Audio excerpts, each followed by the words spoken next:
This week's episode of Behind the Billboard is sponsored by Bauer Media Outdoor.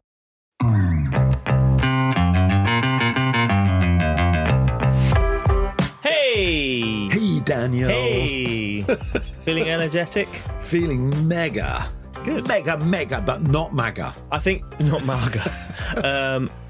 Morning's definitely your time for podcasts at the moment with your sleep patterns. My sleep patterns are now better. Oh, good. Yeah, I wouldn't say I'm completely fixed, but I'm like... I've got a thing now. Afternoon scheduling is like, we're going to make sure that it's just general life, mate. When you get to my age, Daniel. Yeah, get me a blanket. Dad's having his nap. No, I used to be more later person, but now I'm less so. Do you know what? I had a really early night last night. I couldn't sleep Saturday night after Tottenham ruining my weekend again. I think you'd be all right. I think you're going to stay up still. No, not happening. You played well. By the time this goes out, this one will be down. So that's a really funny observation. Anyway, right, let's talk about today. Yes, but we should also, before we do that, we should talk about powerful posters. Yes. Our friends at Bauer Media Outdoor. We've got some interesting stuff coming up with them with powerful posters. They're launching a new... You're playing with your flapjacks. What am I doing now? Doing? Sorry, that's so annoying. Sort of thing my mum would have done. Sorry. Some interesting stuff with powerful posters coming with Bauer Media Outdoor. They're launching their kind of university, so kind of training course on how to create powerful posters, which we've been a part of, which is really cool. So let's hear from our latest person at Bauer Media with their powerful poster of the week. Hi there, chaps and listeners. I'm Nigel Stafford. I'm the design manager on the marketing team here at Bauer Media Outdoor. My powerful poster is from Kit Kat.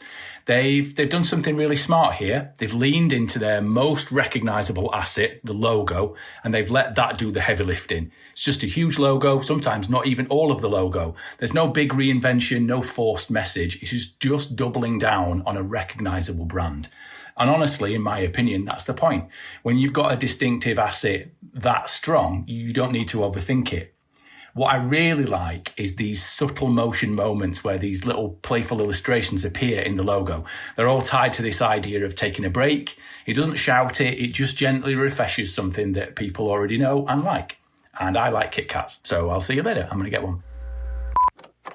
That was great. Lovely to hear from Bauer and that powerful poster. Brilliant stuff. What have you been oohing? That's nice. I've got to say, from our friends at View to Fill, the photography and video experts for out of home. There's been more and more stuff coming. There's been a dog and cat neutering service in Greece.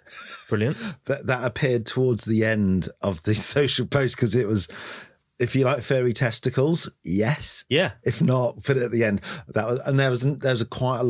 There's been quite a lot of cat and dog stuff going down.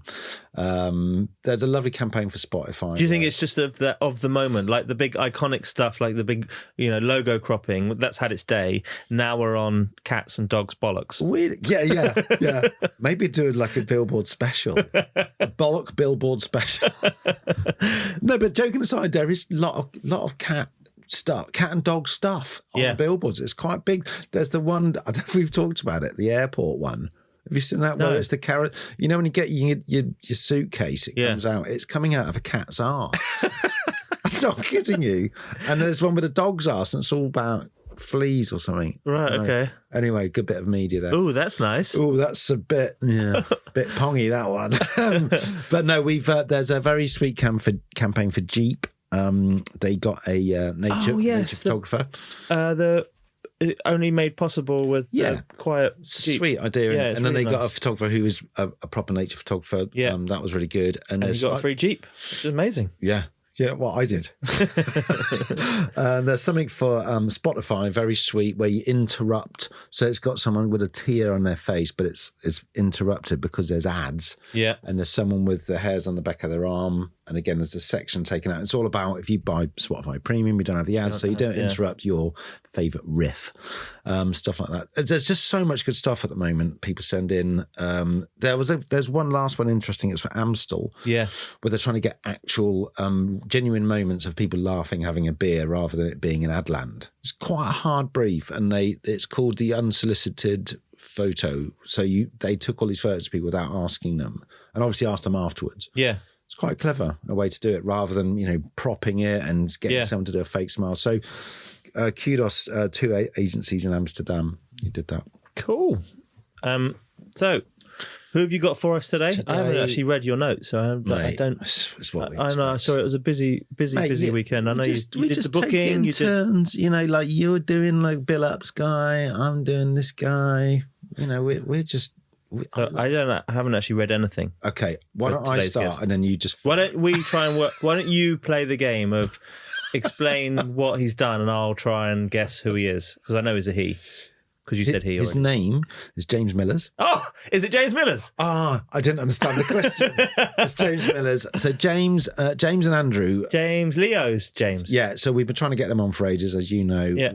They're super good, super brilliant. Just busy. And then James has gone to become the CCO at McCann London. So I thought, they'll definitely have a gap in between work, like everyone should do.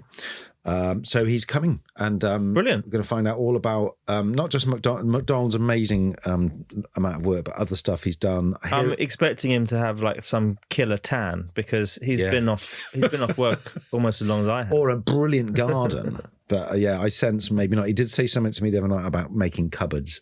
Oh, okay. So maybe stays indoors and makes cupboards. Well, we'll find out, won't we? Well, we're going to find out. Okay, I'll go and get him. James Millers, Executive Creative Director at McCann London. That's right. Welcome to Behind the Bill, but that's Welcome. right. Yes, thanks for that. Thanks for coming in. So, technically, you're not actually there yet, though, are you? I'm not. No, I've still got like a few days until I'm able to. So, technically, you gardening? I have been doing a bit of gardening. Yeah, I can see the mud under his fingernails. He's been busy. There's some splinters, sawdust, maybe. Yeah. But you did say. We are going to get into your special facts in a minute. Making cabinets? Yeah, I like it's like I think we all probably have our sort of enjoyments outside of the workplace. So it's very creatively fulfilling. I also like to sort of like do stuff with it's more practical, hands-on sorts of things, and I do like doing a bit of my own cabinetry. Also saving a bit of money there because it's bloody expensive. So because you've moved house as well. I have, I just moved house a few weeks ago. Welcome to James Miller's life story. Yeah, you've got a tool shed full of woodworking. I do collect tools. Yeah, I have the philosophy of because this again that's expensive buying tools, but I think if you're not paying somebody to do the job, then you can spend that money on tools. That's how you justify it. That's how I justify it, right? Yeah, there you go. And also photography. There's some photography in there as well. It's mostly these days pictures of my kids, family and stuff. So we're looking forward to the after show selfie being much improved. Got James here, right? So we're going to do some James facts. James facts. Before joining McCann's, nearly joined. You are joined technically. When's your first day? It'll be May. Okay. A few more cabinets. I think this will be just about. I think this might go out on your first day. Good point. There you go. Good timing. Yeah. So James spent 8 years before McCann's. James spent 8 years at Leo Burnett, where he rose through the ranks from creative to creative director, and finally ECD alongside long-term partner Andrew Long. James fact. Hello, James. Hello, Andrew. Sorry, we will talk about Andrew as well a bit, but this today's about James. During his time at Leo's, James and Andrew ran the incredibly successful McDonald's account, which was named Brand of the Year by Campaign magazine, we think in 2023-42. Covering all bases. Yeah. James has won, honestly, every award going. There's nothing he hasn't won. So to date, and I'm sure this will increase during your tenure at McCann's, I'm absolutely convinced of that. But I'll do the numbers. 23. Can Lions. 9. D&AD Pencils. 26. One show. 36. British Arrows. This could be a new feature. Like a bingo caller. That's pretty good. And this is a crucial a Sony World Photography Award. This is a great DJ link. Talking of photography, so the little known James fact. Little known James fact. Is he's a professional photographer with over 14 years experience. So like I said, hopefully the selfie will be that might be overselling it maybe as a professional. I don't know. Do you think AI has fucking lied to me? I thought that sounded pretty good. Anyway, welcome to the show. So we'd say how are you, what you're up to, but we kind of, I suppose professionally, talk us through where you are. So you left Leo's and you're about to start. So I'm sort of I'm about to sort of step my feet into McCann and do that, and also for the first time doing that as a single creative as well. It's a really interesting time. I've had 20 years or so more, actually, if you include university, because me and Andy partnered up at uni. Oh wow! Of being together. And I was thinking about this last year. I've possibly spent more time with Andy than I have with my own mum.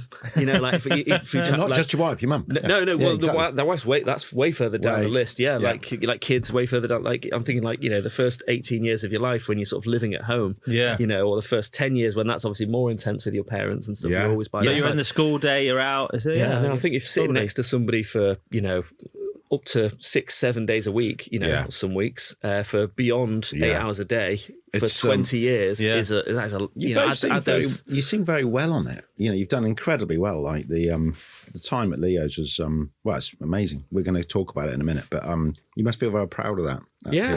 I feel I also feel really lucky. I think timing of things is really important in life. Obviously hard work and a bit of talent in there maybe also, but like a lot of luck as well, and being in the right places at the right time and stuff like that. So Leo was a fantastic place for me personally, and I have nothing but love for that agency. Without going into it too much, so just say if you don't want to answer, but was the offer, was it the right moment for you to go to McCann? I think so. It's an interesting. What I think is an interesting opportunity is leading a department as well myself, and see what I can do there. And obviously, timing of everything is key in your own career, and only time will tell whether it will turn out to be the. I have every confidence that it will be. I think there's so much. There's brilliant people at McCann, and there's so much opportunity there. So I'm excited for what can be done. And you said you're in your 5th month of gardening, of gardening leave, a long period of gardening leave. And we heard, obviously doing a bit of carpentry and stuff. But how do you, over that period, how have you kept your eye in on what's going on? Are you? Mostly through LinkedIn still, and campaign, obviously, just checking on that, and also the other ones as well. Just checking up on what's sort of happening. I'll be honest, it's not been and listening to wonderful podcasts and things like that. It hasn't. I haven't as followed it as intensely as I would have done if I was in the office, because I've been doing other things, and I took the kids out of school, and we went and did a little travelling as well through Southeast Asia and stuff. So. But I've been trying to keep on top of the at least surface level of what's sort of happening. Isn't there that fateful thing? It's not quite what you said, but you have a week's holiday and you're like, oh God, straight back to it. And 2 weeks you're going, oh, that was really good rest. And after 2, you start to question life and why should I go back? Yeah. You're like, this is what I want to do. And did you ever, of course you're not do, but it is kind of weird when you get right out of it. Yeah. And then you go, you don't want to go, you don't want to break it and go, I'm not going back. Well, I think I've had enough. I think I'm really need money, I suppose. Lucky that it's a job that I love doing. Exactly. That's a good point. I'm a creative person, and I like to make things and see things being made. Yeah. And so I'm lucky that I love my job in a sense. But there is a little bit of that. Like there's that sense of like, if I was a multimillionaire and I didn't have to do anything, would I go? I don't know necessarily. It does create those sort of like those questions. Unfortunately, those questions don't really pop up for me because I'm not. I still have a mortgage to pay. Yeah. So. I think though it's a good point though. If you really like your job, that's what you do. 8, 10, 12 hours a day. That gives you purpose, and that's what you want to do. I think it's those other people who kind of haven't got it, and you go, right, I'm just. Well, I've had a similar experience. I had taken some time off from agency world, and it's quite tricky to get used to. It is a kind of, I don't know, it's like that first few months, I had similar timing for you as the year before, but December off. Never had a December off in 25 years of working. I'm like, that was just incredible. Like, normally busy campaign time and party time in London agency scene. It was like nothing. And then January, February, nothing. I was like, oh, wow, this is never had that career break. And it's actually quite It's quite nice to take that breath. There are some traits that you bring from your career life that you've learned into your real life, though, which can be quite annoying, like helicoptering on everything. You're like, oh, maybe if you just do that a little bit like that, or just, it's like maybe turn that over a little bit sooner in the pan. It's like, will you just bugger off? Yeah, So but they're like the traits which you can't help but learn. Is like you look at everything because your job teaches you to look at everything and go, how can I make that slightly better in my own eyes? Whether I'm right or wrong, probably hands-on parenting. It's just the thinking of. Can I just say, right? So last night, I'm not going to wang on about last few days, but we went for dinner with the in-laws, and my daughter, who was trying to do the right thing, but basically, I'll keep it quick. My mother-in-law wanted half a pint, and I wanted a pint.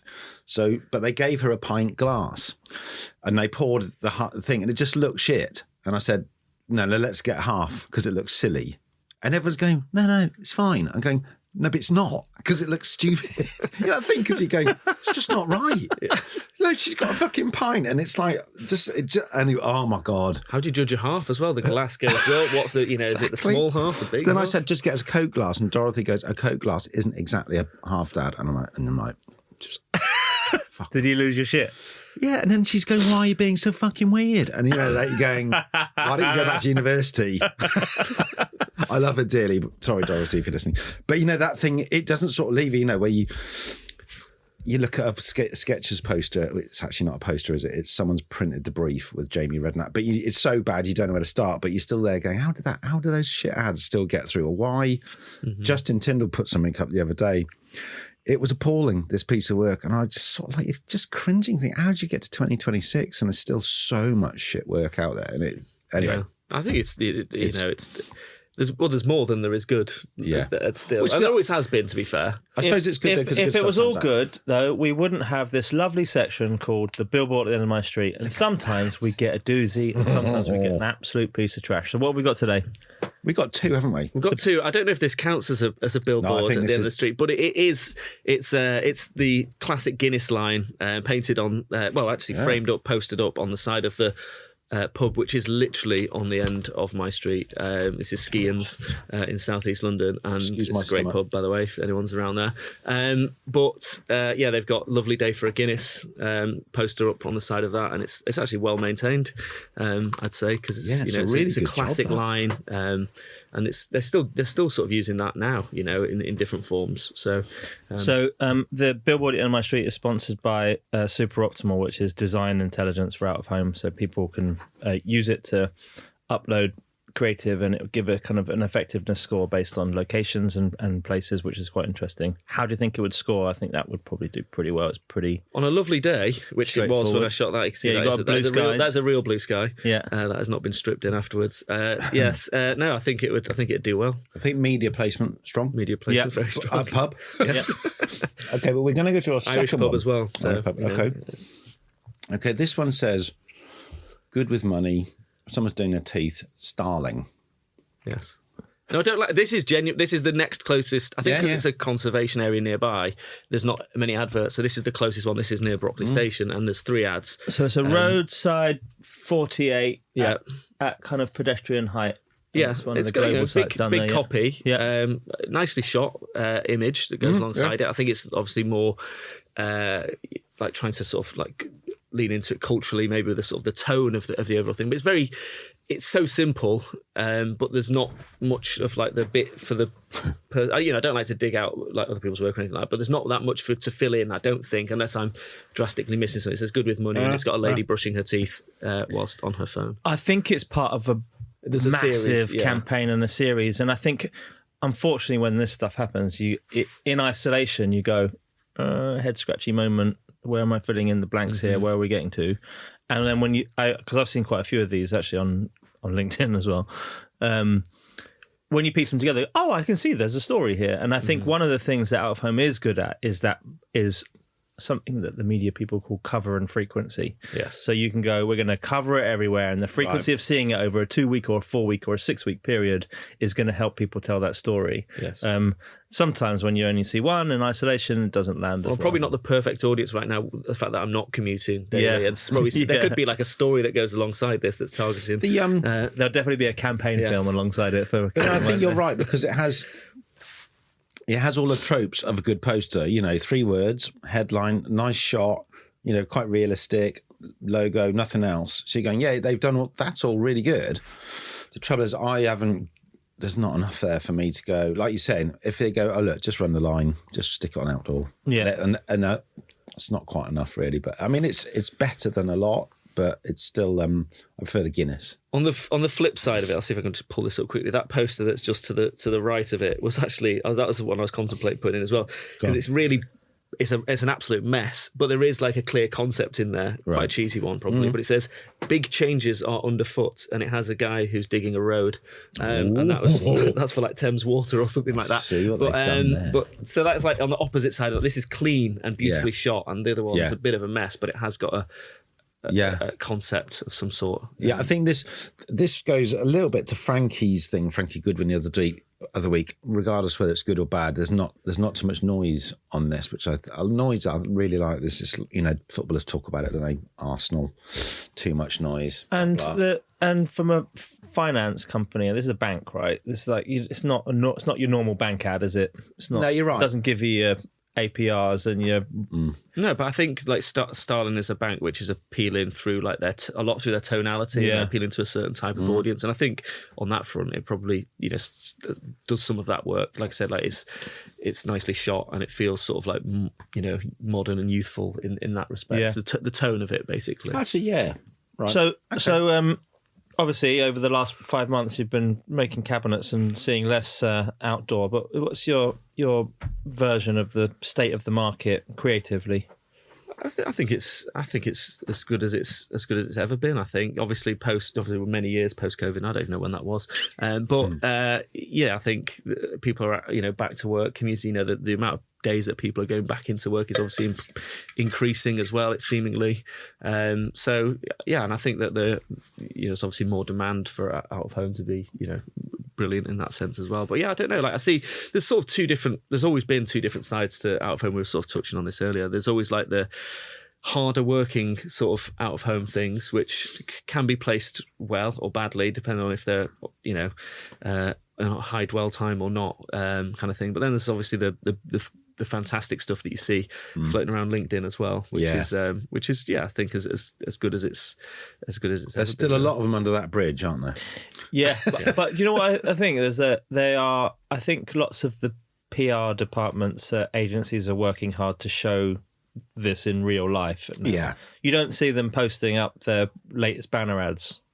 No, you see the billboards. You don't see press ads out there on LinkedIn. You see billboards and you see posters, and that's for a reason. That it's a public environment. You're proud of the work that you put up in the public, right? That's it's the biggest print. It's the biggest print format, I guess. And also maybe it's because I don't know. Is the on the flip side of like people going back to work more and more days, that like people are probably buying less, fewer and fewer magazines and newspapers and things like that. That is a dwindling sort of place, possibly. I don't know. And TV money's is all diversified across VOD. I mean, whenever I do pre-roll, whenever I do whenever my social team do all the research. Social post. So there's also a dig at me for not doing the social post. No, it's not. No, I love doing it. So I'll go through. I'll go through all the subscriptions, all the plans everywhere, and it's really weird thing you do notice is they sometimes see a little black book. They go right favourite stuff of the week, and they ask 7 journalists from around the world. It's either a film or it's a poster. Yeah, it's so weird and.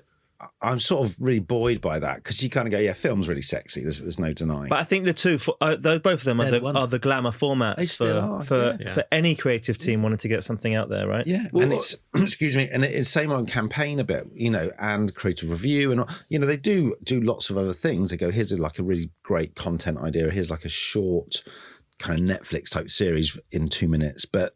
Ultimately, if you're a creative, I don't know about you and your department you're going into, but you'd think. Fucking posters and film is pretty exciting. I think it's because it is true, but scale literally the basics of just multis bigger. Because quite often that wouldn't surprise me if that was also in a newspaper or magazine somewhere. Yeah. And if you're trying to display this work to the public, to the industry, and you are using probably some kind of mock-up because you haven't travelled out to take the photo yourself, or it doesn't quite look as good in the real in the real life, then you're going to choose to mock it up or to display that probably in an out of home format because it's just bigger. Yeah. It feels more impressive. Anyway, it's so true. I'm hoping the slide we were playing around. So it's your first billboard. Now there's various slides been put in it, but it's all about Oyster. Yes, an underground, right? Yeah. TfL was a huge client at M&C where we started out. Right. So obviously this is all mine and Andy's work really, but Oyster specifically was a really brilliant brand and stuff for us to get started on and learn a lot of things like craft, simplicity. These are very basic in a way. If you think about what we've done here, it's not that clever. Register your Oyster card and your money's safe with us. So we've turned an Oyster card into a safe. It's not genius, but then we would actually this was all shot, so all this was all shot by a photographer called Andy Rudak. There's more of these as well that go along. I can't find them all because they're like 20 years old now. But it was a great opportunity to. They're great. They're really clean and to learn as well. Really well crafted. Yeah, very good for a first poster. First go, and then talk us through these. James. So these were sort of where we sort of developed it to. Sometimes I look at that water bottle one. I think that is quite small, the copy on that, but. In retrospect, but they used their own media, so all of these were dwell time underground posters, so we knew that people had time to read them. You're often stood looking across the track for a few minutes. These were for encouraging people to top up where you shop. So we sort of shot them really beautifully on. So it's a loaf of stuff from bread, a bottle of water. There's a packet of crisps version as well, right? And it's all typographically sort of designed to sort of look like that world. That's great. And then the other stuff was for when it's like the closures at the weekends. One's about going on a date. I can't remember. The one's about going out for a meal. I can't remember what the third one is. Going out for drinks and stuff like that. I think these three on the right here. Where it shows the line broken, like it's the stem of the rose and it's broken, and that's for the district line. Yes. I think these were at one point I think in the transport museum as well, which was quite nice. Brilliant. And they sort of had them up in there. Make sure you're when you're listening to this, guys. Follow on with the visuals. You can click on the in the podcast description because they are they're really good, really nicely created. Yeah, no, you've got a wonderful start there. And so on that one they're all similar sort of concept, and we used the line itself to illustrate that break in the line of the tube. The Piccadilly line this morning, that rose actually would have just completely wilted. Yeah, because I've been in the tunnel for 20 minutes. Right, okay, we're going to get onto the work now, and there is a lot of it. So just have to say, because you've got so much great out of home work, like you are literally a dream guest, and you've been incredibly humble and distilled it down. I mean, we can't do it all because it would be 2 episodes and that's just too much. So thank you for getting it down, and also for reducing. There's so much McDonald's in there. I mean, Dan and I talk all the time about most people talk about how good the work is at McDonald's, but we've, between us, we've reduced it down. So just wanted to say that at the top. But we're going to start with a campaign I hadn't seen before. I don't know about you, Dan. I hadn't seen this either. No, and it's for Lucozade, and it says Edge. And it shows a challenge. I actually think that's Carragher and Rooney, is it? Carragher and Rooney, good shot. When they were still playing. Yes, exactly. And it plays off the 50-50 challenge, that expression in sport. But here, Rooney, it goes 50 on Carragher and 51 on Rooney. It's really nicely done. Tell us a bit about this idea. Were there any more? How come it never? Because it feels there were a few more. I can't find them now. Right, but there were a few more. They weren't as good as this one, though. I'll be honest. This was there's always one which is slightly better in a set of in out of homes, unless they're just the same thing, just over and over again. He chose this one because he's a United fan. But let's just I'm a United fan, and it's nice to see Rooney get that little edge over Carragher there. Yeah. But. Yeah, no, look, we were really lucky. Lucozade was a client. Obviously, I love sport, love football, and getting to work on this was brilliant, especially as really, really young.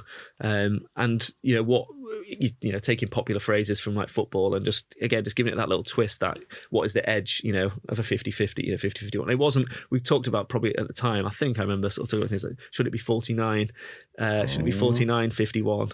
But that is then taking it away from that 50, person. 50, right. So do you know what I mean? So it doesn't take something away. These are probably conversations that you have. Like, you go into so much thought at the time, you know, of like which questions that nobody in the public would ever ask. But it's like, so that's giving him that extra bit, so, you know, the edge basically. But yeah, there was a few of these.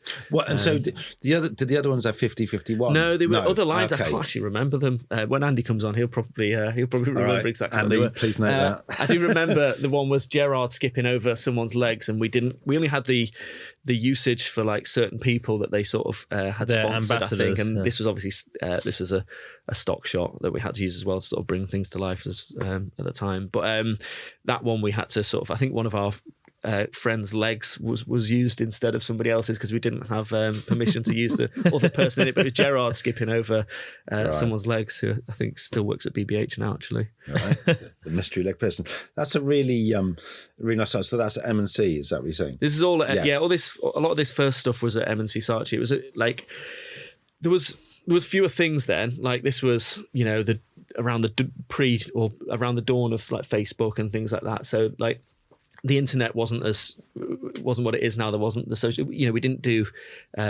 campaigns the way we do campaigns now. It actually was a lot simpler in a way. It was, you know, it was TV, poster, you know, radio, press, sort of thing, and it was simpler. But yeah, we had a lot of time then as well to like craft things and come up with ideas. And this would have just been for a pure poster brief. So just do a quick timeline. So when you and Andy met where did you meet again? We met at uni. Yeah. Uni, and then was this your first gig at M&C? Yeah, pretty much. We were at TBWA Manchester in the church there, and Graham wrote in we were exhibiting at New Blood, and we won a New Blood thing, and then Graham wrote in the back of our portfolio. We had a Graham Fink. Yeah, Graham Fink. So we had a campaign in there for Post-it notes, you know, as you do as a student, and he put a Post-it note in the back of the book, which was like, sweet. You know, call me or whatever. So we did, and we left that and joined M&C, where we were on placement for. I remember we started on my birthday, so I do know the exact day we started as well. So yes, and then we were on placement there for when that turned into a full-time job. And was Graham running it with Mark Goodwin at the time? Yeah, it was Graham, Mark, and Tiger. Yeah, wow, you've fucking hell, that's a great place. It was, and it was a fantastic place. And also, you got the M&C's mantra is brutal simplicity of thought. Like, what a fantastic sort of like thing to be drilled into you like every day. And you'd have, you know, someone would be like, "Oh, go upstairs and show that to Dickets," and you'd go upstairs to show something to Dickets, and he'd stick his thumb on this, that, and the other, and covering things. And then he'd bring in, you know, amazing people as well, like, you know, like Sean Doyle and Walter Campbell and stuff like that. They were just, you know, his like friends from the industry that he'd bring in to sort of like work in the agency for a bit. Did you? We had Alexandra Taylor on. Alex Taylor as well, a long time ago, and she was on talks about Silk Cut and how she used to get the lift up to. Is it Maurice's? Yeah, Maurice. Yeah. Did you ever do that? Were you ever allowed in the lift? Yeah. I used to. He'd just be in the lift with you sometimes. Right. You know, he'd obviously be a bit just riding the lift, just be like really, just showing off. Well, they had a car park in the basement. What for, sir? They had a car park in the basement, so you'd sort of like, and it had I think it had a lift. So you could like, it'd come out of it like the Bat Cave at the end of like Carnaby Street. So he'd come. So he wouldn't be late, you know. He'd sneak in. Oh, he'd come in. Oh, I don't know what he did, what he was doing up there, but like he was. There was. He was him. I remember. Well, it's still there, isn't it? I remember going in to see. I think we went in to see, me and Anne went to see Graham with our book, and I just all remember the white. There's just white everywhere. A lot of black and white, It was very true to its brand, and it had brutal simplicity of thought on the wall as you come in as well, so to be reminded of it. Right, so we are going to go on to the next bit of work. Am I going to say it's wrong? CBRE. CBRE Richard Ellis, So this is an estate agent. It's a huge property company sort of thing. It's like a business. It's like you'll see that sign. You see it on the hoardings of buildings that are being redeveloped, and they own the freeholds of lots of buildings and lease them out for businesses around London. It's like a massive property company. Yeah, you'll see it all the time now. Probably I started to. Once you're sort of aware of something, it's like I think they own Carnaby Street as well. I think they're huge. They're massive. So James, this is a real like puzzle. We love this. We were talking about this We had a random phone call yesterday, didn't we? Because I put James's number. You're going to laugh at this. You're going to fucking take the piss. So James said, "Here's my number in case you need to chat." And I go, "That I always do." So I go, I quickly ring the number and then stop ringing it, and then I save it. Yeah, I did that. I did that to someone the other day. Oh, you do? Yeah, okay. And I got a phone call back. Yeah, so James rings me back. It's like, "Why are you ringing me up, mate?" I didn't say that. He didn't say that at all. Didn't say that. And so I'm like, so they go, then you have to get into a convo. And then we basically did the whole of the podcast on a phone call. But this was one of them. And James, you said this brilliant thing, which is, we should say again now, about it's so good because it's out. You could only work it outdoors. Well, right? I was reminded of it myself when I I always loved this poster. Let's describe the photo. Yes. So it's a series of buildings, which is illustrated series of buildings which make up certain shapes. Which, when you sort of look at it in a certain way, maybe squint your eyes, especially on out of home, it says a headline. So it says, "We see what others miss," and that's sort of done between the buildings themselves. And I was sort of reminded of this. Myself when I was sending it over, and I saw it on a phone, and when it's on a phone and it's really small, it's very clear. It's like, we see what others miss, because you don't see the details of the building. But when it's big and it's on a 48 sheet, it's that's where it does that trick of the eye, and it works how it's supposed to. So it's one of them, and the reason why I put it in is I always loved how this kind of worked, and I think it's one of them that really only works as out of home. Yeah, optical illusion of it. It's like the PlayStation one. When you're far away, you can see it from distance. You go, oh, and then you get closer, and it's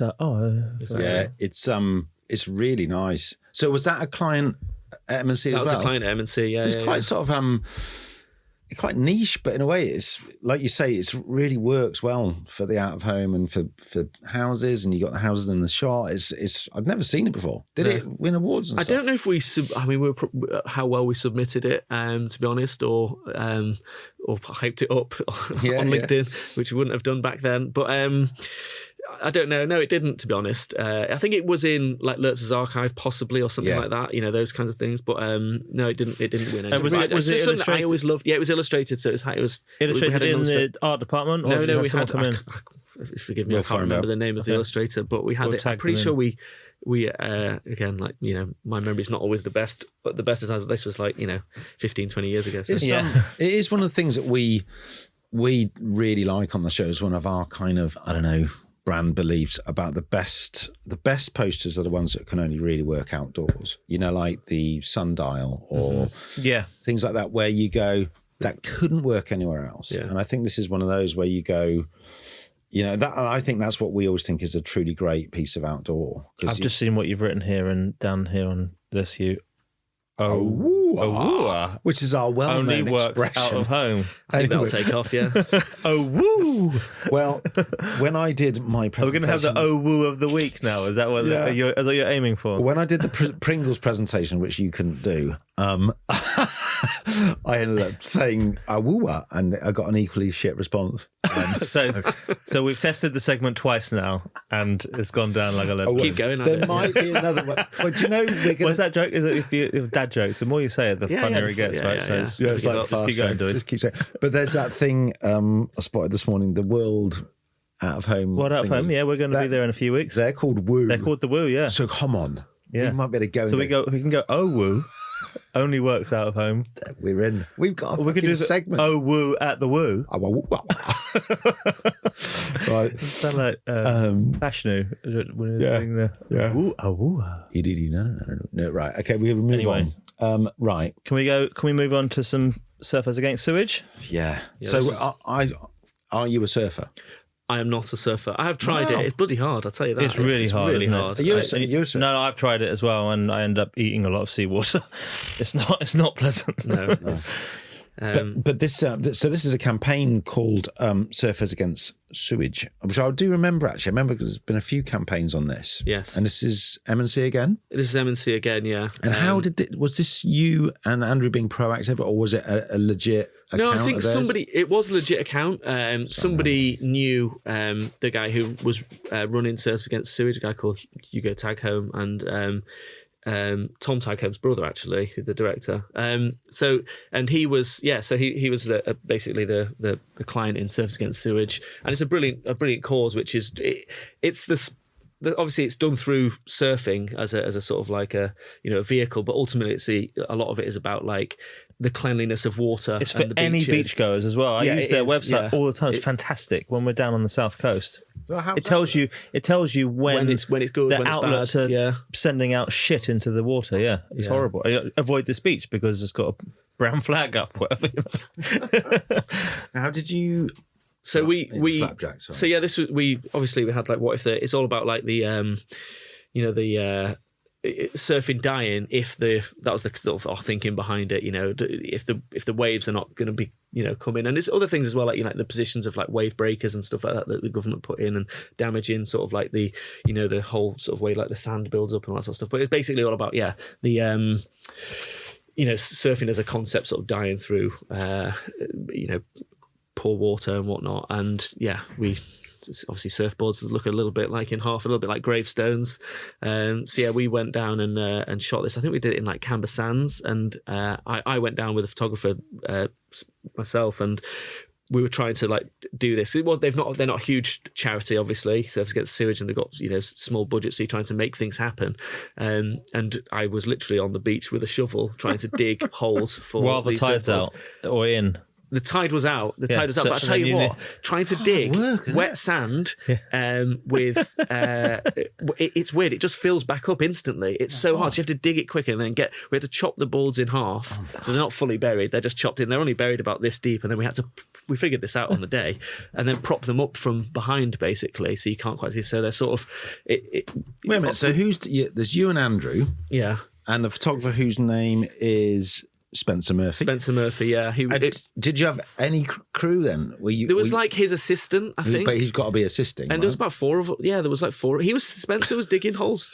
Like it was. But I know what you're saying, because like sand, even dry sand is quite hard. But then wet sand is impossible. Is like nigh on impossible. We were planning. There's the third iteration of this that you've got further down. We had to then move it to the Juney part because we were like, we're never going to get down far enough to be able to make this. How were you? Is it a 1 day shoot? 1 day. We did all that in a day. Yeah. So when did you work out about the surfboards cut in half? Oh, they're literally there on the day. But how are you cutting a surfboard in half? I think somebody. I don't know. I think somebody just had it, or maybe that was always part of the plan. We were planning on burying them deep. Honestly, we only managed to bury them about 4 inches. This is what the show's all about. Because you look at it and you go, great shot.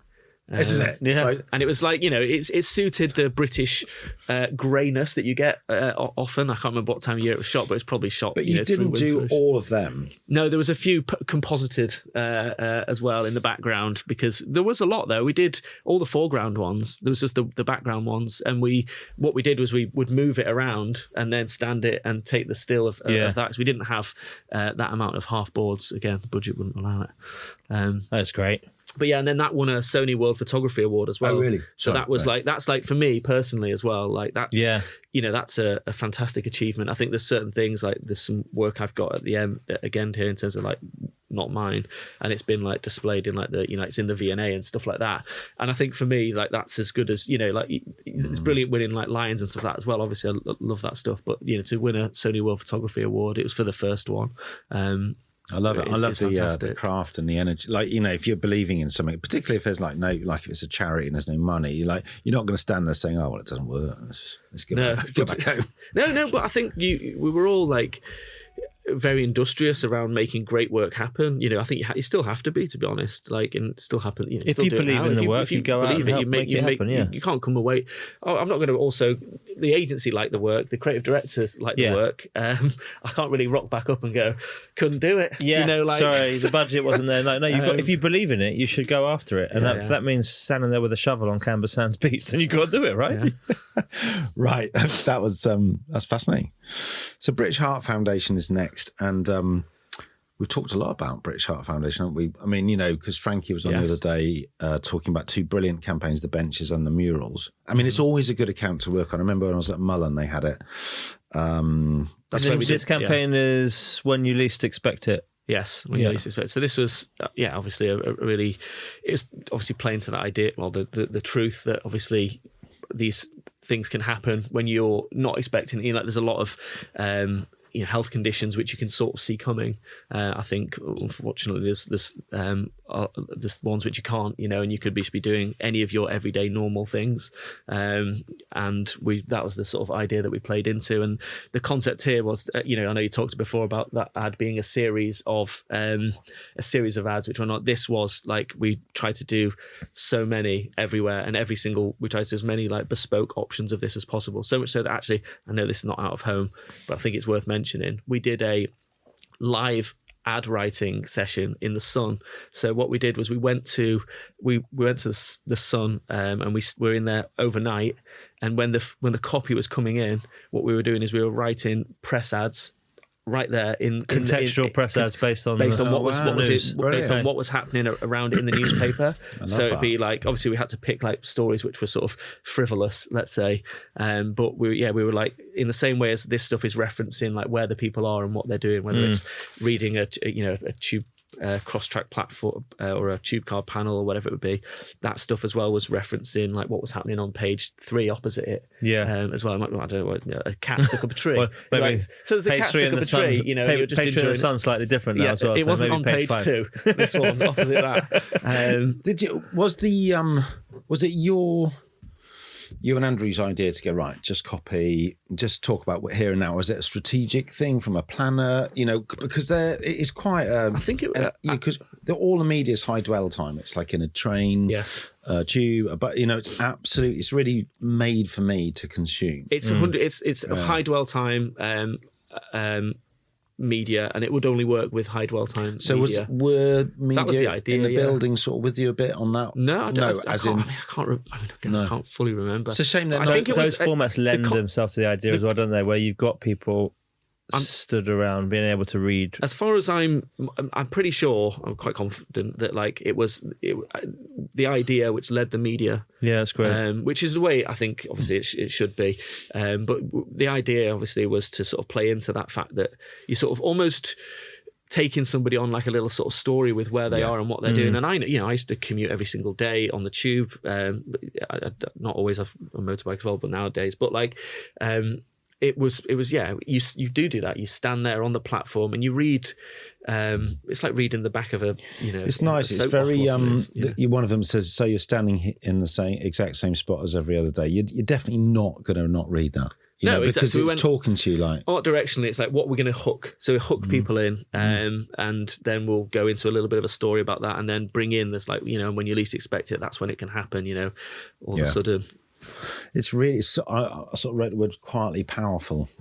This, it's sort of quite short. We've talked about this before on the show, but it's worth reiterating. I think one of the things that Out of Home is brilliant at, and has got even better at with the digital Out of Home stuff, is the power of context and being able to use that for audience resonance. It's like, whether it's environmental or situational, or if it's to do with the weather or to do with certain conditions or a mindset or an emotion because of a football game or something, being able to use that in Out of Home just creates that much deeper memory encoding for people who are absorbing the media. And like I said, like I obviously talked a little bit like brutal simplicity of thought. You could argue that this wasn't as simple, but I think in a context where a lot of Out of Home is visually led, in a sense of like a photograph with something to go with it, so that it can hit in like those 3 words and that classic sort of Out of Home things like, you've got to read it in less than whatever it is, 5-8 seconds.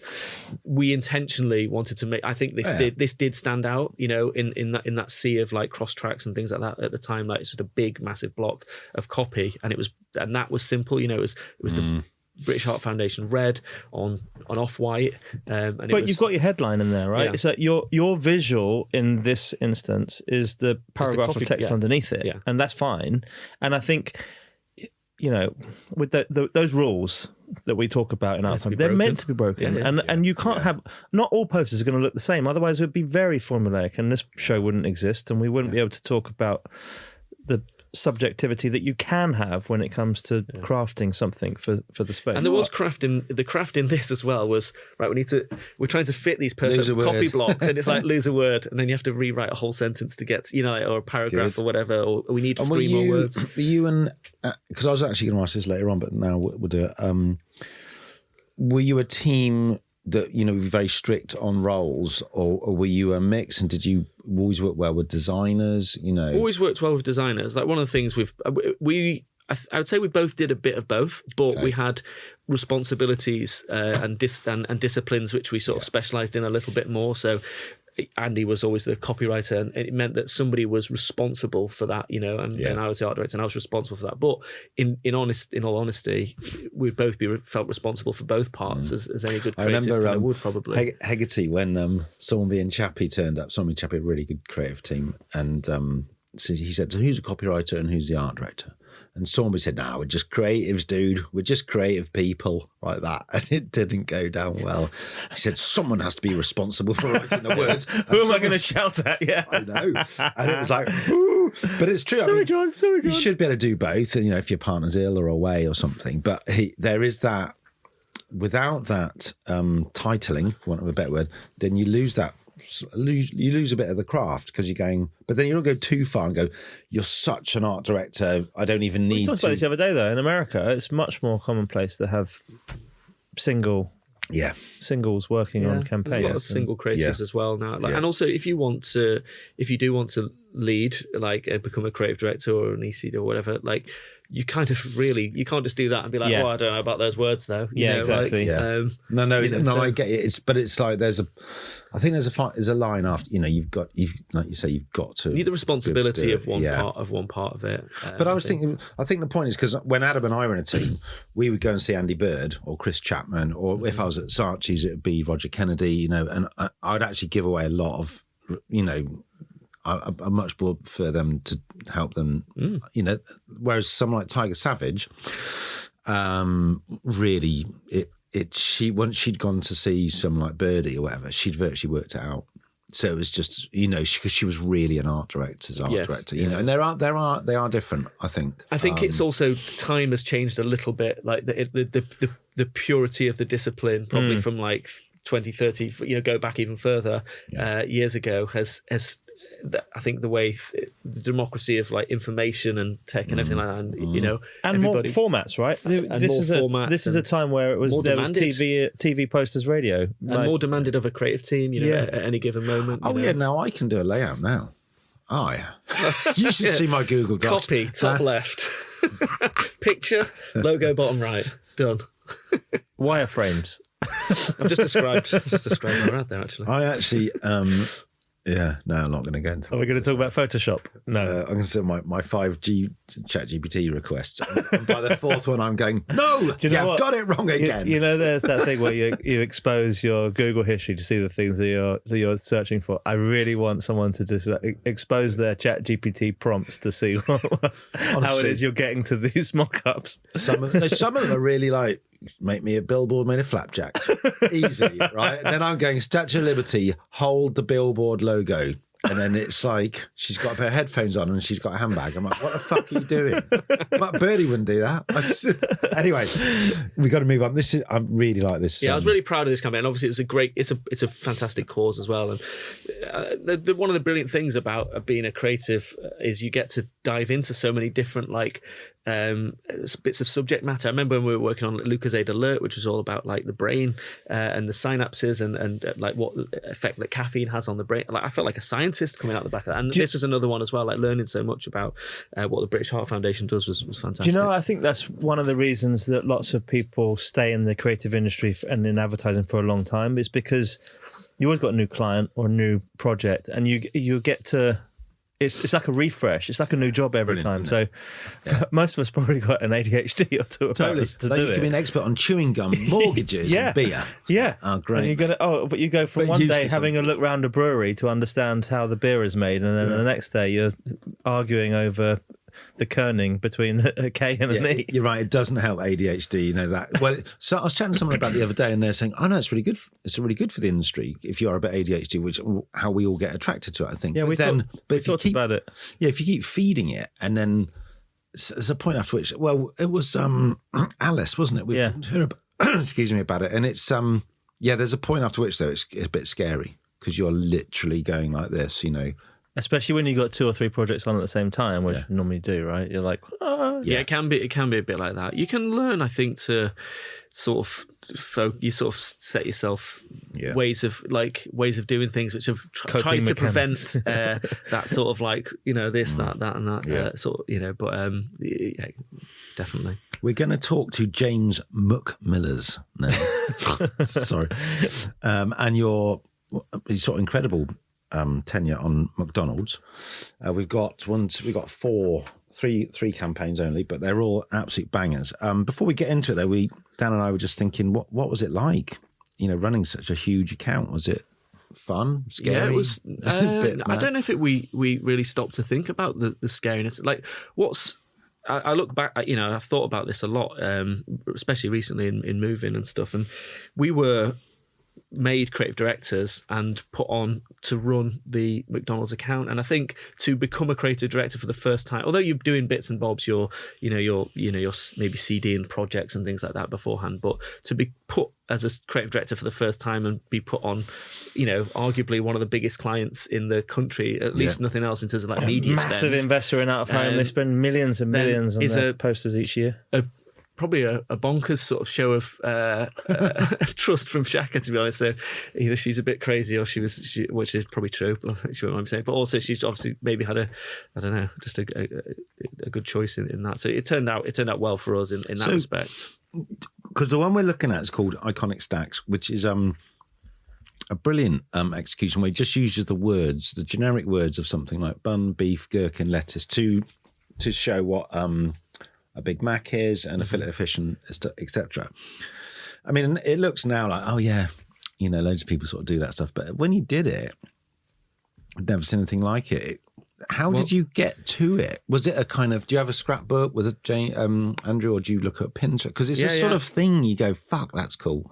Yeah, and we worked with a brilliant illustrator typographer, in doing this. But again, McDonald's we're really lucky on a brand like McDonald's that it is so iconic. Like, you can't make iconic work. Well, you can probably, but it's harder to make iconic work for a brand that doesn't have that iconicity like baked into it. So they own like a lot of things in that respect, like a packet of red fries and things like that. And the Big Mac is iconic. So there is that ability that other brands don't have to be able to simplify it down to just this, to just say bun, sauce. If you say it comes from the fact that if you said to anybody like, think of a burger, they're thinking of a McDonald's burger, that's right. And that's a fortuitous thing that we have, like you don't get to play with that level of iconicity with a lot of brands. So how did you get to this? Was it something you'd always thought about? Because it feels like a real technique, a real lovely sort of golden thing to just get out, because once you've got one, you're on a home run, aren't you? Was it? Yeah, no. What the rest of them, you mean? Well, we obviously went for like the most iconic sort of products, and we tried to do like a range. Like we'll hit breakfast, and we'll hit like. And they have a list, don't they, of their kind of the big five or something. Big sellers, yeah. And like this one necessarily, like fillet of fish is not. It's not in that list, is it? Not the big seller necessarily at all, actually. But what it allowed us to do is just not do two burgers, to be honest. Which was really important in sort of like trying to build out that campaign, because it works really well as a bigger set. And they're just like super simple, typography, which is using the colours of the of the products themselves. And I think you just really simply stacked right. And for too long, I'd say McDonald's were in that it was kind of stale, wasn't it? Where it's like you have to show the product; it's got to be the best version of the product it has to be. And they started to break that up when finally the logo could be broken up and it was used for the kind of the road signs, the stuff in the US, and then some of the stuff we're going to look through with the lights on. You're starting to see that they were going, okay, we do have icon status and we can play with that. And it's like you said, there are only a few brands out there, and it comes with repetition, it comes with investment in advertising and space and design, and the fact that it's ubiquitous on every high street. It comes from a brand which that believes in brand advertising as well. This isn't specifically, it wasn't like, oh, we need to sell Big Macs and fillet of fish, and like that wasn't the point. It's a brand which really believes in believes in out of home, has a lot of it, you know, and it believes in brand advertising and the strength of brand advertising, and that's essentially what that's all this is. There is obviously a lot of product advertising that goes alongside it. You know, you'll see a lot walking, you know, especially 6 sheets on bus stops. There'll be the, you know, the latest burger or the latest, or even. And there's two lots of funding for the advertising in McDonald's, isn't there? I've done quite a bit on it over the years in kind of the outdoor space, where they've got the franchise owners and you can do local things, but then they're also saying, well, we'll handle all the big brand messaging and all coming through Leo's, where it's Big Mac and it's the icons, it's the McWeather, all of those things that are kind of big, bold, big advertising for the brand is going to be handled. But all of the stuff that kind of dials down locally is like, where's the nearest one, and a big arrow pointing this way. It goes into the co-op. So I mean, most of the work, unless it's like really hyper local, that's the stuff that's done by like the franchisees and things like that. But you know, all the product advertising as well that you'll see just on the streets, and also all the brand advertising is all done by Leo, by McDonald's, you know, in East Finchley. They split it up in a certain way, which is like they've got like a brand team and a food team and stuff like that, and a digital team. And you know, this would have been something which would have gone through the brand team at the time, you know, rather than so the outcome of this isn't like, oh, this is going to be judged by how many sales have improved. That's a long-term goal from the brand building work, and that sort of is taken into account, but done in a slightly different way. We had Pete Hayes on. He talked about this as well. Do you remember? Was Pete was involved, wasn't he, as well? Pete was he's a fantastic creative. So he was. I remember him telling us about it, and you know, it's one of those ones. You know, it takes us for ages to get to the people, but it's really nice hearing it from you and Pete. I was thinking there when you were chatting, it's like McDonald's just comes across as just so fucking organised and so on it. You know, you see out of home, you go, oh, that's a cool one. Oh, that's a price-led one. Oh, that's a kind of like interactive one. It just feels like you're just on the money. The whole Leo's and McDonald's is like so together. The togetherness of that as a brand and an agency is something that I've not experienced, to be honest. I think it was maybe Alistair or someone, the former CMO and chief exec, who said it's hard to know where McDonald's ends and Leo starts, and that's a real sort of like, you know, telling a massive compliment, and it was like that. You know, we were, you know, I've got many clients' numbers. You know, like it was all direct contact and stuff like that, and I think that's how you build up. You build up a great relationship, and through a great relationship, you're able to collaborate to make the best work, basically, and pitch better stuff as well. Yeah, right? If there's trust, we build trust, and you know that, like, they know that we're doing it for reasons which aren't just like selfish reasons. And you prove it through, you know, the effectiveness of these things over time as well. You know, so we had Leo still has like a fantastic relationship with McDonald's. Yeah, it seems to be getting better. You can sort of see other brands close, like KFC. I remember. I don't know when. I'm not sure if I don't think you were there, but I remember when we were there, and Dono was doing a lot of the.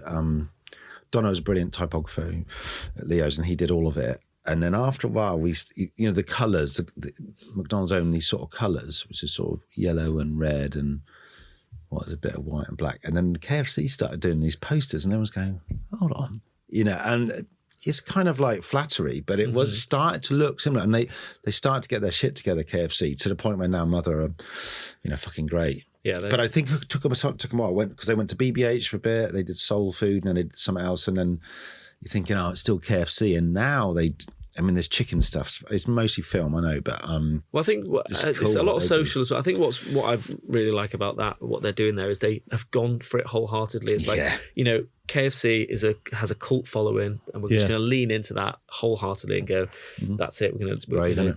It's good. It's good. Okay, we're going to keep going. We're looking at McDonald's lights on now. So, am I right in thinking this was COVID time? This was COVID time, yeah, when people... Yeah. And was it a coincidence, that they were about to do delivery, or did they do it because of COVID? I mean, I'm sure it was a form. Well, obviously, delivering in COVID was the way of selling. This actually, I think, I've got a feeling, I think this as a concept is one that sat in our bottom drawer for a little bit of time. Really? Yeah, wow. And it was just like, this is it. This is perfect time to do this now. And what, you and Andy had this idea about the arch going into someone's house? Yeah, we'd had this like as a concept, but it wasn't the right. People have loads of. No, it's great. As a creative, you have loads of concepts, and then all of a sudden the timing comes right, and you go, "That is perfect for that." So yeah, this is. Oh yeah, it's so good, isn't it? Do you want to? I mean, God, for the 3 people on the planet. Just before, so. Question on that, because I have exactly the same bottom drawer, mostly digital, but I reference it a lot. But it's always from things I've written for other campaigns. Is that the same with you? Like, did you have, was this idea just sketched it up and wrote it up and then go, oh no, leave it, it's not for this brief, or did you have it on a brief for something else? No, I think it was a proactive sort of like thought and idea with all the Uber Eats or just eat things, and I think it was post the delivery.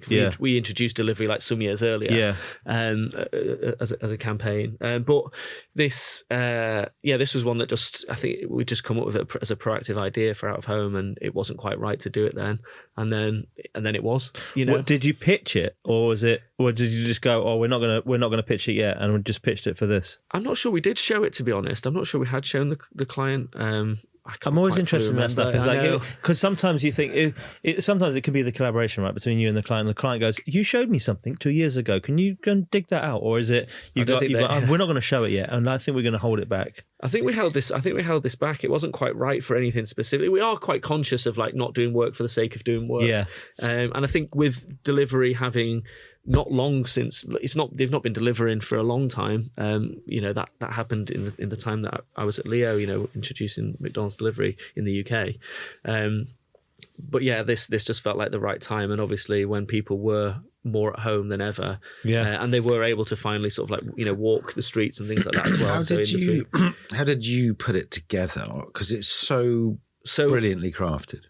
So if you go back the purple one, yes. That was my house that I lived in at the time. This purple one, yeah. So what we tried to do, we were like, right, we're gonna make a suite of these, and I was walking around that was when I just bought that house, and it was being done up. Just the house you just moved out? No, this is the one from this is the house from like 7 years ago. Yeah.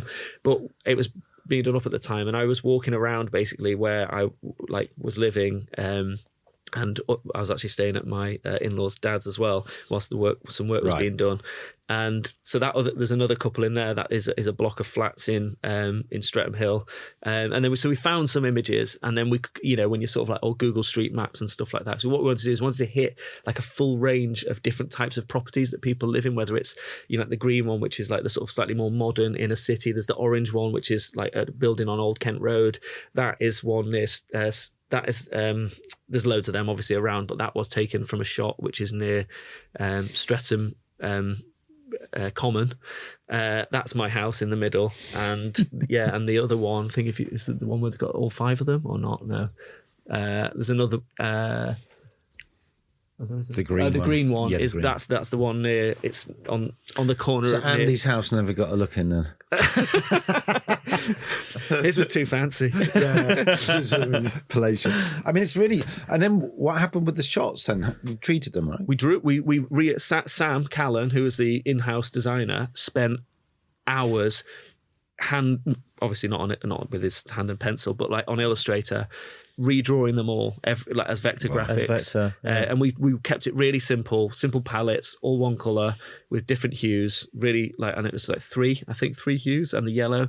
And then what we wanted was obviously the archway, which is that sort of like that beam of light, that path, to all be everything that's yellow be housed within the yellow path itself. So We Deliver is also yellow within that line of path, if that makes sense. It's all considered, and it's so good. We had a bit of time to craft them and make them as perfect. But me and Andy were both very sort of like over the minutiae of a lot of things and stuff like that. But like that's too detailed or that's not detailed. So I'm looking at it and I'm thinking, was there ever a moment where someone said, what about a website or a logo or a hashtag or because it doesn't need anything. But was there any battles there, or was it probably a small?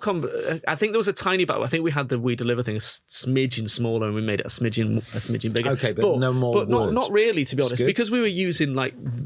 I mean, I read something a long time ago, probably before I worked on McDonald's, which was like the Golden Arches is the second most recognisable shape on the planet after the cross, the religious cross. So, we're again fortuitously we've got a brand to work on that is instantly recognisable just from a portion of their logo.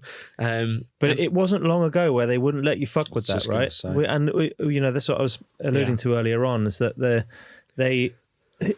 I think they only realised that they could do that with someone broke the rules. Somebody broke the rules, and I wasn't sure if I don't know if it was the directions stuff. The directions was before this. Yeah. But once the precedent's been set, it's like, you got, like a legal precedent. You did it over there, and it worked. You won a Grand Prix for it. So did you? There's a nice link there. So did it? Because we obviously won awards, but did it win? Did it like get a Grand Prix at Cannes? Didn't win a Grand Prix. It won Lions, but it didn't. And D&AD, I think it got a pencil at D&AD, not a yellow. Should have. I mean, I can't imagine. I can't see how you can beat that. It's just so good. Yeah, it's brilliant. Yeah. Brilliant. I okay. love it. It's one of my favourite things that we've ever sort of done. And just seeing it like that, it's just really simple. Yeah, and it's like we are going to continue icon status as our for our final two campaigns that we're going to talk to, actually, because the last one, while it's not Macca's, it relies on its icon status to be exactly what it is. But this McDonald's piece it's called the original icon. Yes. Very sweet idea and emoji vibes. Tell us more about it. Yeah, well, again, like we're always trying to do, like, this is from a team called Lissy and Sicily. We were the creative directors on this, and we were sort of pushing them to, come with something, again, which played with that iconicity. We've got the brand type work, and we obviously noticed that there's a lot of fries everywhere, in the world of emoji. It's also in compute. There's a few of these. One was for gaming, one was for like phone graphics and stuff like that.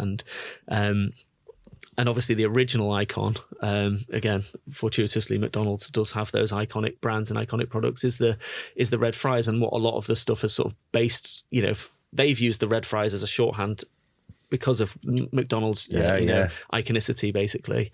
So yeah, we just sort of leveraged all that back, basically, from the the iPhone emoji through to all the different places that appears. Yeah, it's great, isn't it? It's so simple. I mean, so it must be kind of weird working on a campaign where you don't show, all the stuff that other campaigns and brands sort of wanted. You're trying to do it in a way which is, like, say, iconic, not trying too hard. They're like, we're the original and best, and everyone knows it. That's even the emoji illustrators know it. Yeah, because there's many other campaigns you were going to have in. I remember there was one 10 years or something, and it was the timeline, and it shows how the Big Mac has not changed, but everything else has, and that's fucking confident, isn't it? Those things have been farted around. I mean, I wonder how many football managers have been changed in the last 10 years. United managers, which is a few years. A lot in N17 as well. But it's it's a great campaign.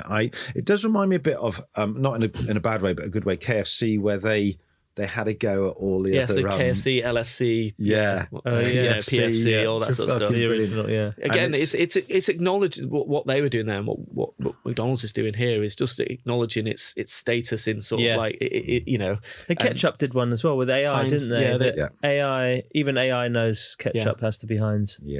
Yeah, it's good. It's great. Okay, we're going to end on...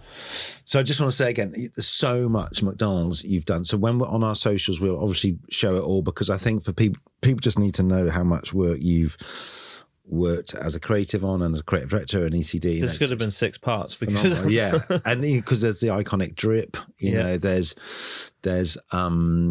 the world was like a great poster because you get free McDonald's off the poster. There's so many great things. So we really appreciate you being,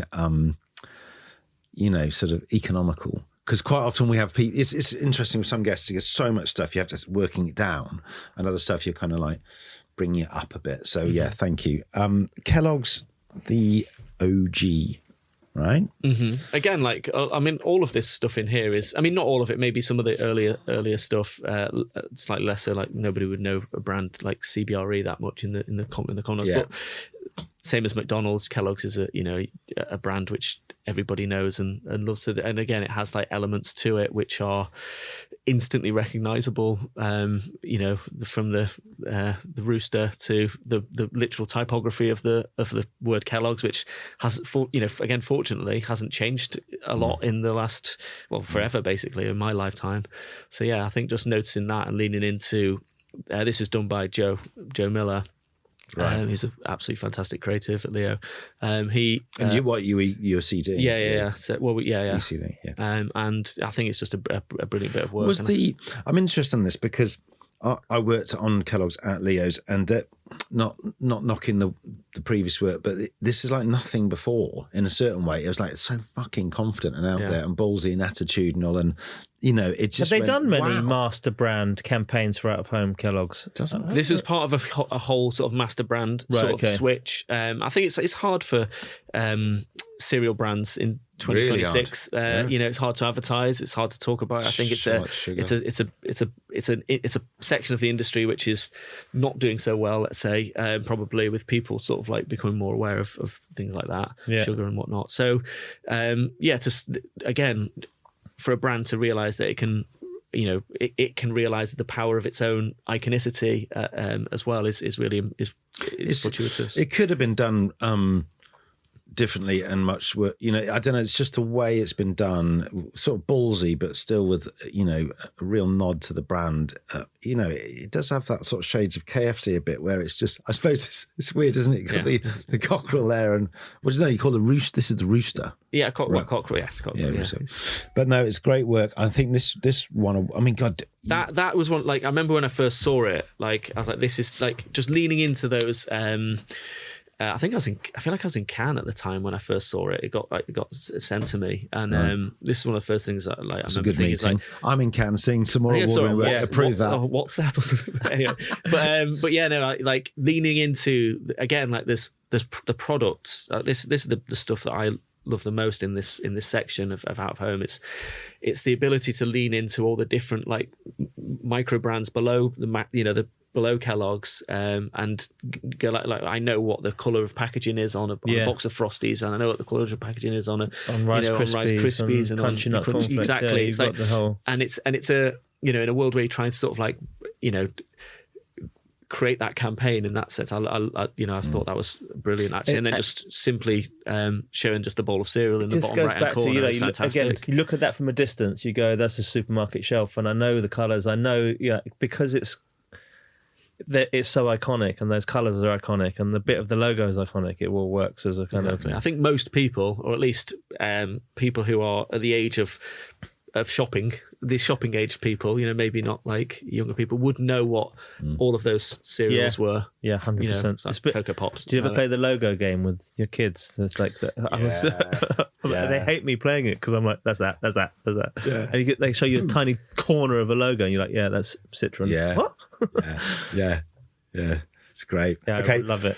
Right, we're going to close on favourite billboard, and so we've done really well, all of us, not to lean into the no logo thing. But I think this is maybe the moment, because you tell us your favourite posters. You've got a couple. Yeah, and I don't know if like any are. Well, it's really hard to pick your favourite place. It's like saying to someone, "What's your favourite music track?"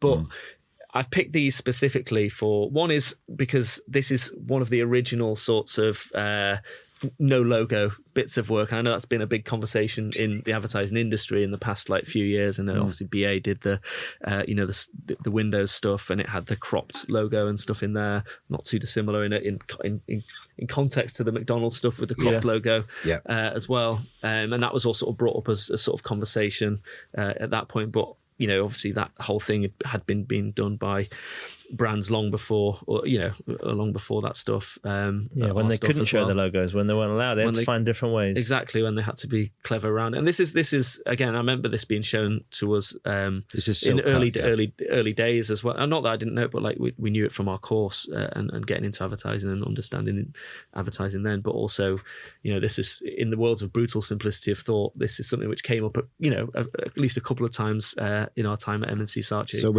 for listeners, we're looking at Silk Cut, the original.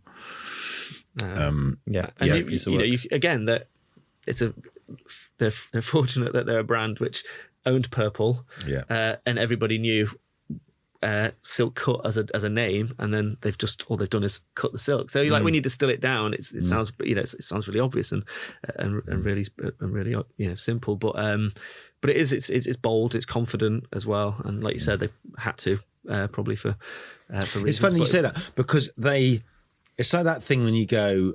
I remember when Adam and I worked on Coco de Mer, and it's a sex shop, and everyone's going, "Oh, fucking hell, if you can't do something good on that, you're shit." And you're going, "Yeah, but you still got to do it." Yeah. And it's the same with this. You kind of go, "Okay, yeah, Silk Cut," but they sort of they managed to do it over the years, didn't they? Like a decade, probably. Just fucking amazing. Like when Alexandra came on, Taylor, it was pretty humbling, wasn't it? Hearing the stories. Yeah. The craft they put into it, and you just thought, you're just waiting for the next one, aren't you? We talked about scissors, 250 pairs of scissors in French markets. We should also mention Hemeti Ballerin. So Hemeti talked about, you've just observed, it's not a new debate, but it's new in the sense that it has been reinvigorated. Or something in the industry. It's fashion, it's cyclical, it happens. Yeah. Right? It's like and it's been done really well. I mean, I think KFC, McDonald's, BA, Heinz have all done a really good job on it, but I think, like you said, I think the point isn't to just, I didn't mean to cut you off, but I think the point of the work when we're doing it ourselves, and I don't know what anybody else is approaching it in this sense, isn't to how can we not use a logo? Yeah. That is not the start point for any of this stuff. It sort of feels a little bit like that from the way it's talked about in the industry, but it isn't the approach, and you can't do it without being, without having the brands behind it, which people understand. It starts from a position of how can we leverage brand assets and things like that in culture. Yeah. And obviously then you want to do that thing where you don't quite complete the circle and all that sort of stuff. And give people the time to fill the blanks in. And feel feel that confidence of a brand. Whereas I've seen some stuff which is try to sort of do a similar sort of thing because it is popular, and it doesn't quite always work because the brand doesn't maybe have that iconicity and then it really backfires. I've seen some stuff and you're going, what the fuck's that? And I meant to go, if brands invest in advertising for 20 years, earn that right.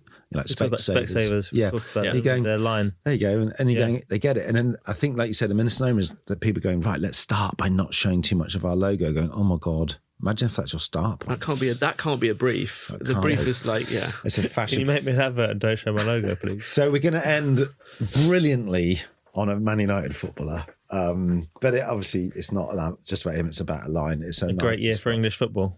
Yeah. Well, I put this one in because, again, I don't know if it's the best advert. No, I put it in because this is actually this predates me going anywhere near the world of advertising, because this is 1994 when this came out, and this is one of the first things I remember, from I think back to all the ads and remember, other than jingles, from TV ads. They're obviously Big Bad Dom or whatever. I remember loads of stuff from TV ads, but in terms of out of home posters, and obviously because I was a United fan, growing up in Manchester, and I think I had this. I would have been buying the Manchester United magazines at the time. That gets cut out and put on the wall.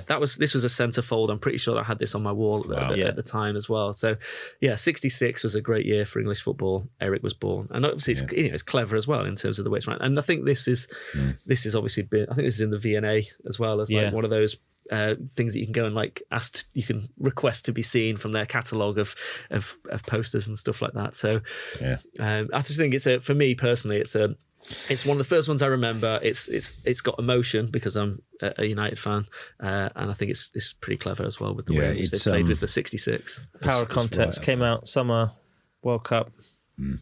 Yeah, it did it all, didn't it? Right, James, thank you, mate. That is a really lovely session. Yeah, we really appreciate you coming in.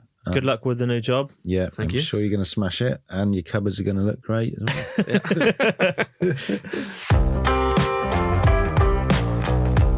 Great. He was great with it. Yeah, very so good. So much good work. And I've worked with them on a number of McDonald's campaigns over the years. Honestly, there's like so much that we didn't go through that could have been in there. Yeah, no, it's phenomenal and very, very humble. Very, very.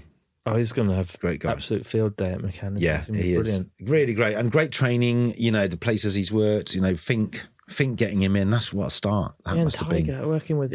All of them legends. Dan Dawson at Grand Visual. He worked with. Who's that guy? Yeah, he's a millionaire now. Fuck that guy. Yeah.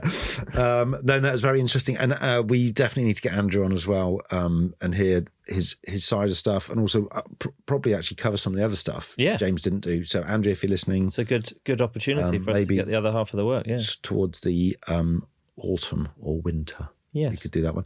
But no, thank you, James. That was really, really great. I'm sorry for eating my flapjacks and the chocolate raisins in the middle of that. Just before we go, let's hear another word from our sponsors, our wonderful sponsors that help us stay on air and thank you, keep sponsors. Talking to these lovely people. Dan. Yeah. Do you know what I do? Genuinely, do you know what I love about outdoors? No, I don't. Loads and loads. But one of the best things, I think Heg actually mentioned it, but, you know, we're champions of this. You can't swipe it. You can't skip it. It's everywhere. It's real and it's there. And if it's done well, you know, the impact is massive. You're saying it's omnipresent. Do you like that word? Ooh. Swallow the dictionary. I think Bauer Media Outdoor really get that as well. I mean, they've got the scale as well to back that up. They've got 33,000 sites across the UK. But I think what's great is, you know, having such a big media owner on board as a sponsor is the way they help our community and brands actually use the space properly. Yeah, and they've got tons of guidance.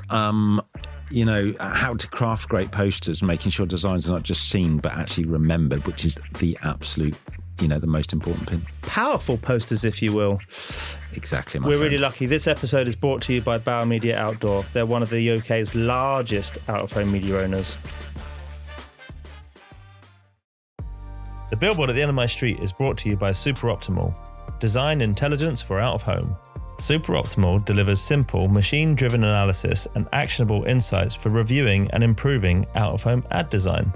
Designers and media teams can quickly analyze billboard and poster designs, gain optimization feedback, and deliver out-of-home design that is fit for purpose. Test and learn. Make informed design decisions and elevate your out-of-home campaigns at superoptimal.ai. Ooh, That's Nice is brought to you by View to Fill, the out-of-home campaign photography and video experts. View to Fill have spent a decade mastering the art of out-of-home campaign capture. They know how these campaigns run: adaptive display schedules, dynamic creatives, and high expectations. That's why brands trust them to deliver stunning photography and next-level videography. From drones to time-lapse and motion capture, View to Fill turn your campaign into powerful content that lives far beyond the humble billboard.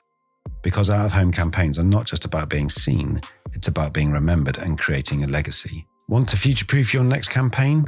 Visit View to Fill to capture the essence of your campaign. Our music is sponsored by Gas Music, delivering sound, music, and magic. And special mention to Gas Music for our music, and also to Soho Radio and to Adrian here, whose wife's just had a bike accident. So I hope she's okay, mate, and lots of love to you all. Yeah, and can I also thank you, Dan, for that very impromptu new feature of the show where you shout or sing numbers. Number of awards. I'm doing it every week now because you like to chuck in this. Yeah, 56. Can Lion. it's well, and really I'll thank you, Hugh, for your new feature that we are still going to screen test and air test. Only works on out of home. That is a category that was him ripping up the script, by the way, saying it's done, we're finished. Any awards show that wants to own that, you come to us first. The wooer of the year. Right. Okay, thanks for listening. If you're still here, bye.